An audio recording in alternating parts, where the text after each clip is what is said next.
In today's video, let me show you how to use the Life360 bubbles for temporary privacy.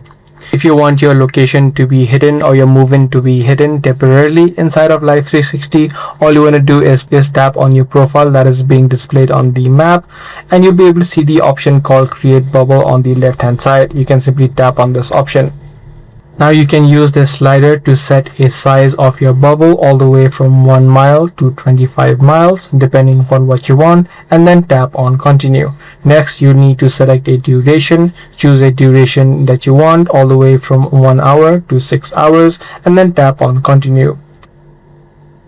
Once this is done, your family members will only see a large shaded green circle indicating that you are somewhere within a radius. They also won't be able to see your exact location, or any sort of building locations will also be completely hidden. Your real-time movement also would not be visible. Only a bubble will be visible for your circle members. So using this exact process, you'll be able to enable bubbles for your temporary privacy. If this guide video did help you out, be sure to let us know by giving it a thumbs up. I'm going to see you in the next video.